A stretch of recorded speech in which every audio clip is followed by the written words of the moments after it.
Garden کے علاقے میں دندناتے ڈمپر سے شہری کی ہلاکت، عوام مشتعل، ڈمپر نظر آتش، لیاقت محسود کے گارڈ کی فائرنگ، حالات کشیدہ ہو گئے۔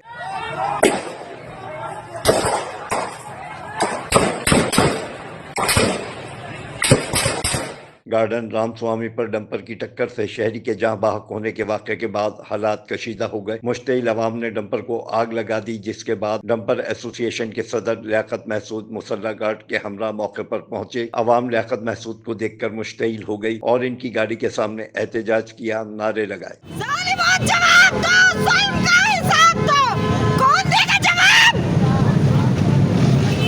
کون دے گا جواب؟ وہ بچہ مر گیا، کون دے گا اس بات کا جواب؟ کوئی ہے؟ چلے گئے وہ۔ جس کے بعد جاتے ہوئے لیاقت محسود کے گارڈ نے مشتعل عوام پر فائرنگ کر دی۔ خوش قسمتی سے کوئی جانی نقصان نہیں ہوا۔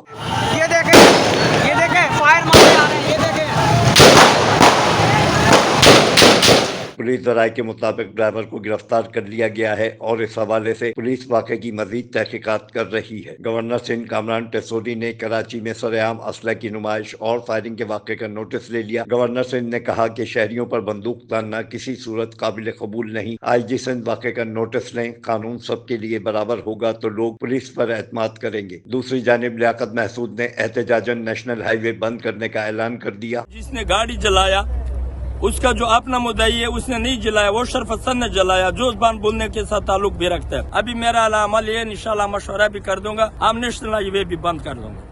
واضح رہے کہ ڈمپر سے جاں بحق ہونے والا 20 سالہ نوجوان گارڈن حسن لشکری کا رہائشی تھا، جس کی چند ماہ قبل شادی ہوئی تھی، جبکہ زخمی ہونے والی بیوی کی حالت انتہائی تشویشناک بتائی جا رہی ہے۔ Afzal Khan, C110 news, Karachi.